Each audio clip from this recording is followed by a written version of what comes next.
everybody, welcome to iExamBee's Legalbee. This is Amrita, your law faculty here at iExamBee.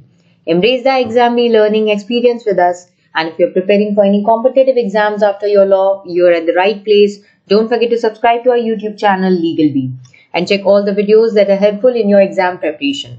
I'm going to continue with my series which I have started for IBPS SO Law Officer and UIIC Legal Examination, the upcoming examinations. We are discussing a set of 300 important questions from different subjects. In this video today, I'm going to continue with another subject of banking law. But before we go to that, don't forget to subscribe, and अगर आपने बाकी के videos miss कर दिए हैं, check all the remaining videos also. आप इन videos की PPT को download कर लीजिए for your future reference and practice.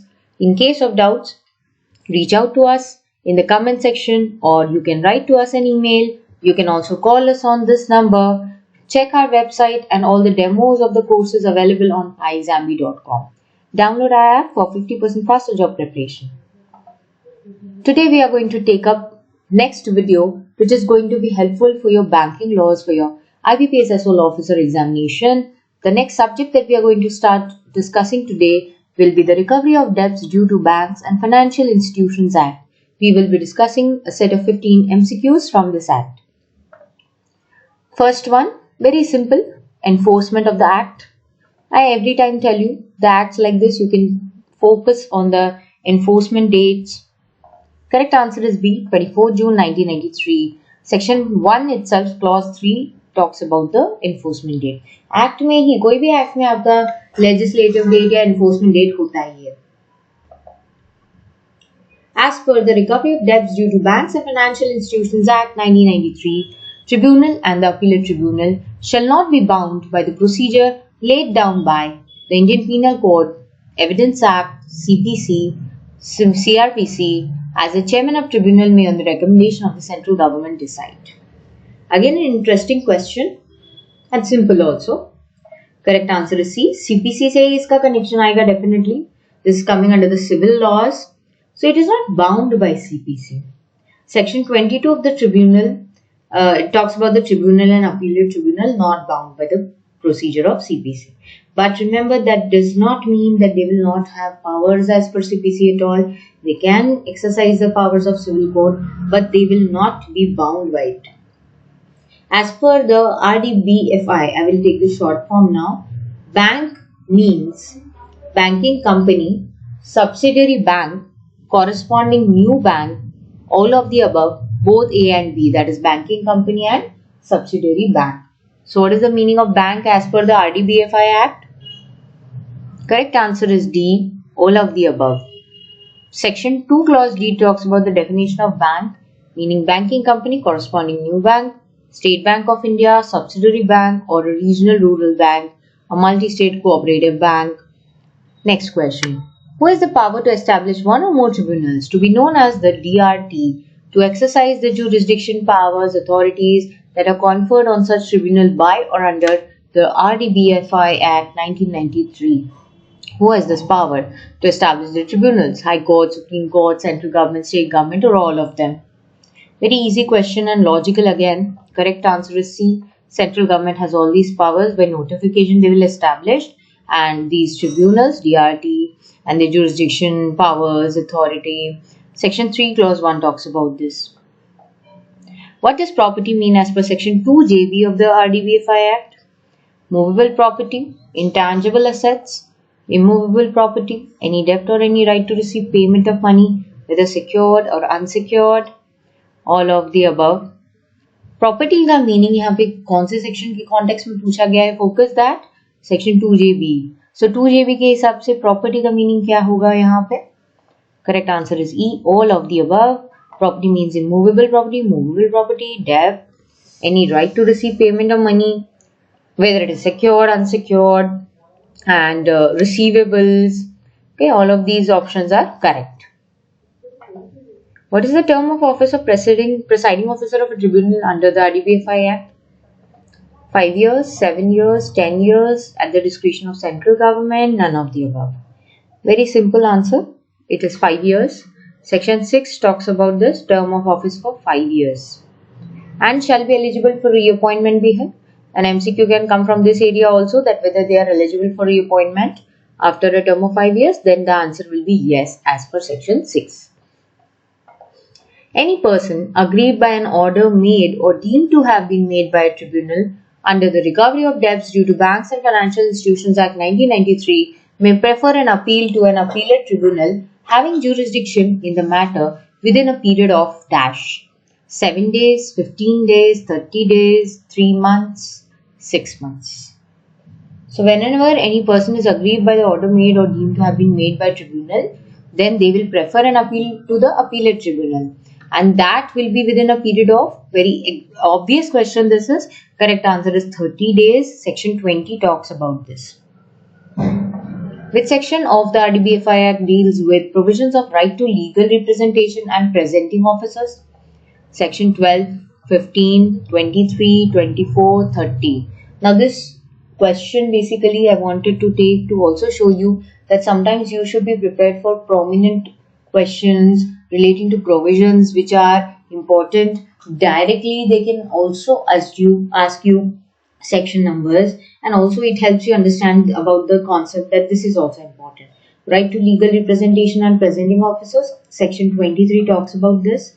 A bank or financial institution making application to tribunal or to an appellate tribunal may authorize one or more legal practitioners, and they can act as presenting officers, and that is what is right to legal representation, like kind of legal aid concept, that is. Defendant may either appear in person or may authorize one more legal practitioner.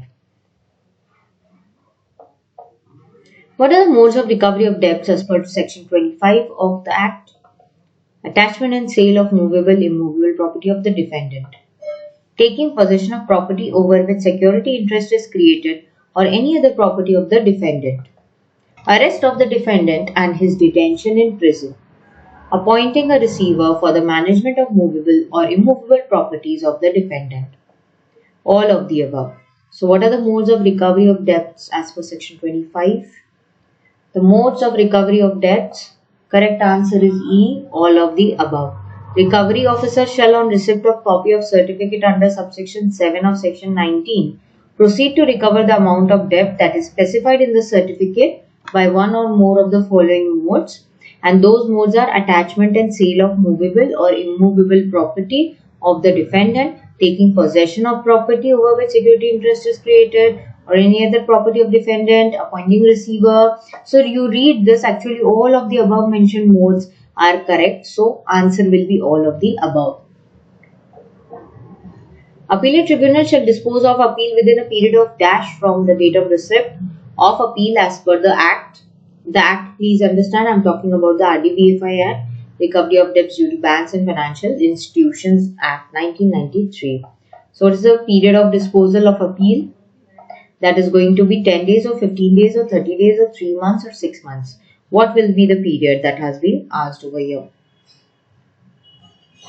Correct answer is E, 6 months. Section 20, clause 6 deals with it. The appeal filed before the appellate tribunal shall be dealt with by it as expeditiously as possible, and the endeavour shall be made to dispose it within a period of 6 months from the date of receipt of the appeal. The provisions of Recovery Officer under Recovery of Debts Due to Banks and Financial Institutions Act 1993 shall not apply where the amount of debt due to any bank or financial institution or to a consortium of banks or financial institutions is less than 10 lakh, less than 1 lakh, more than 5 lakh, less than 15 lakh, none of the above. So Recovery Officer, this provision will be applicable where the amount of debt is how much? Very interesting. I would say this is very important and directly relevant question from that. Correct answer is A, less than 10 lakh rupees. Section 1 clause 4 of the Act talks about this, that the amount of debt due to the bank or financial institution, consortium of bank or financial institutions, it should be less than 10 lakh rupees. Who shall have the power to withdraw the certificate or correct any clerical or arithmetic mistakes in the recovery certificate as per this particular Act? Recovery Officer, Presiding Officer, Central Government, both A and B, none of the above. So who is going to have this power to withdraw a certificate or make corrections over here? Very interesting question again this is. And the correct answer is B, presiding officer. Section 26 clause 2 talks about this. PO के पास ही ये power रहेगा definitely. And then after that he will withdraw that and will send that particular intimation to the recovery officer. Which section of the recovery certificate as per the recovery of debts due to when Banks and Financial Institutions Act deals with provisions of other modes of recovery? 20, 25, 27, 28, 30. Simple question this is. Modes of recovery के बारे में हमने इससे पहले भी बात की है इस वीडियो में.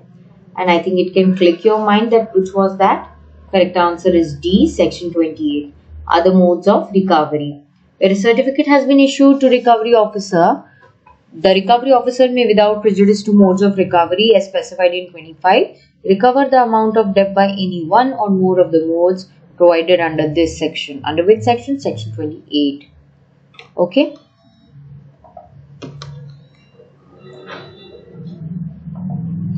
The dash shall provide the tribunal with one or more recovery officers and such other officers and employees as that government may think fit under the recovery certificate as per RDBFI Act.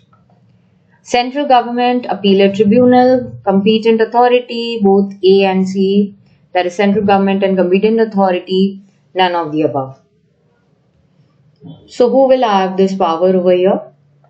Correct answer is A. Of course, the central government. Section 7 staff of the tribunal talks about this, that central government shall provide the tribunal with one or more recovery officers.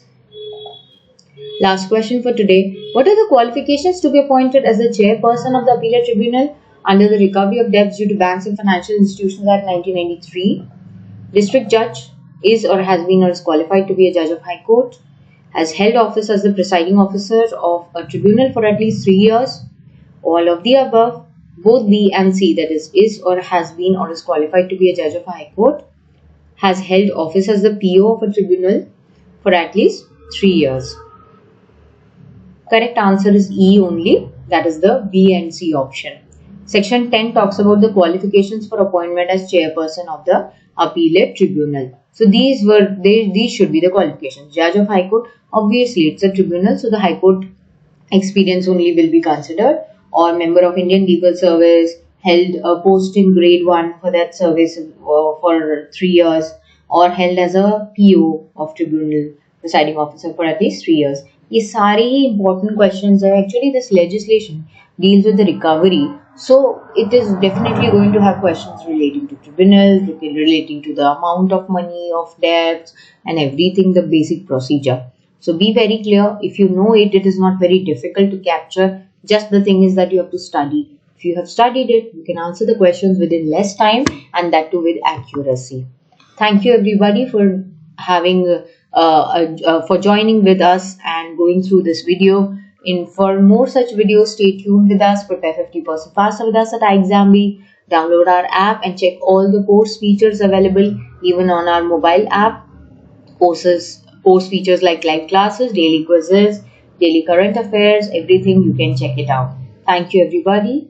Reach out to us in case of doubts and queries. You can write to us in the comment section also. Have a good day.